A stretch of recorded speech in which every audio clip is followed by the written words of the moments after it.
Out there are curious to hear a little from the book. How about a reading for us? I would be honored. And I thought, what a better place to begin than the beginning.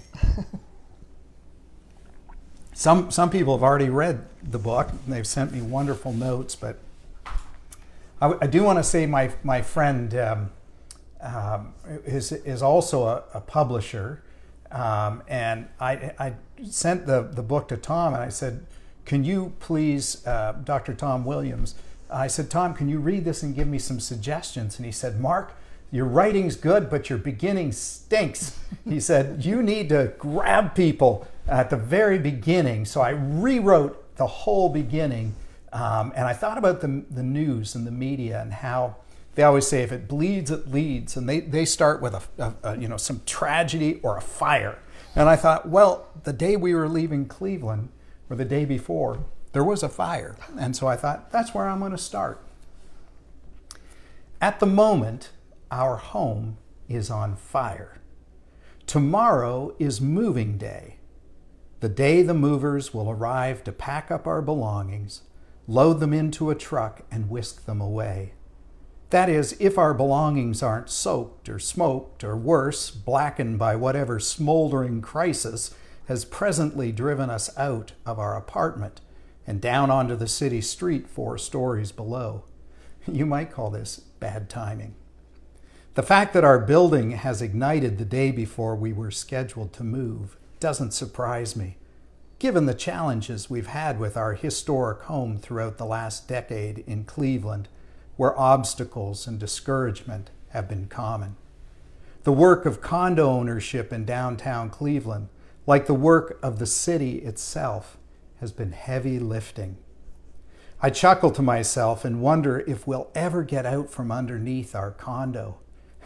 Then again, I've speculated maybe it was precisely what lies beneath our condo that is the problem. Our home on Public Square may have been jinxed from the beginning, cursed for having been built on top of, or mere feet away from, a plot of land that was once home to Cleveland's very first cemetery.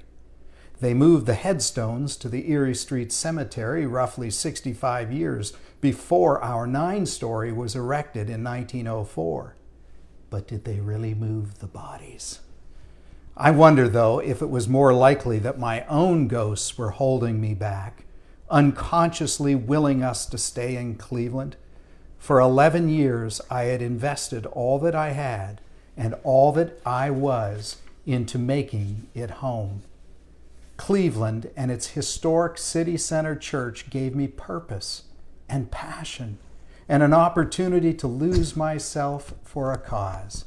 It blessed me with good people of like mind who shared a vision for restoring and repurposing a great American city.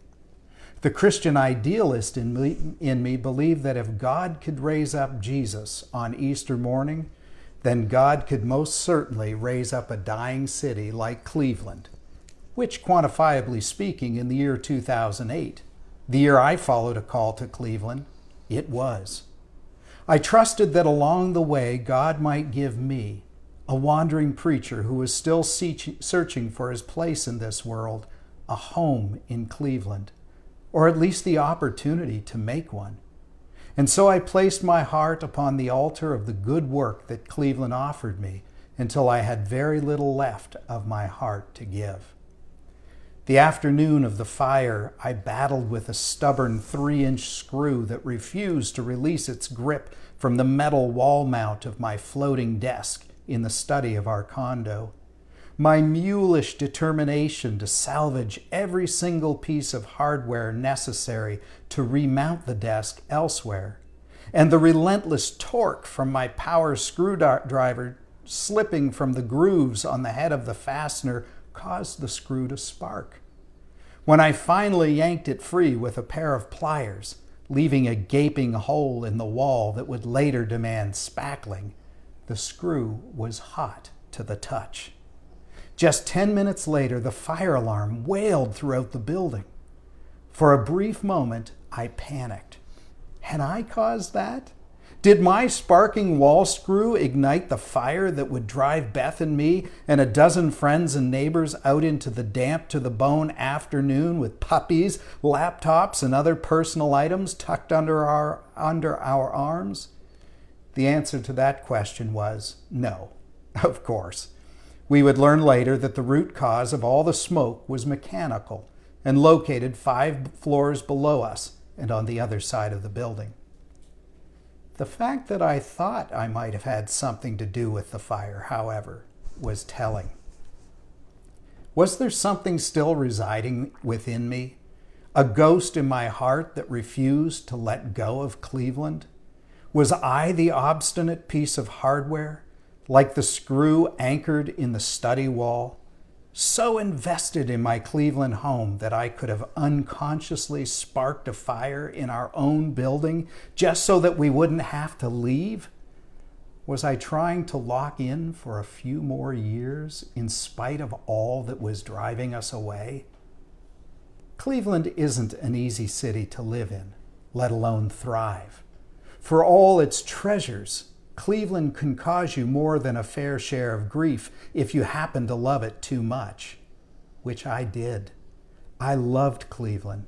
I loved the city and its tenacious people for the same reason some people love a falling down century home with a leaky roof and drafty windows, or a classic car that's always in need of a part that no longer exists, or a favorite fumbling football team that always drops the ball on the 1-yard line in the dying seconds of the game that was theirs to lose. Because somewhere along the way we discovered that we needed these things as much and perhaps even more than these things needed us. I needed Cleveland.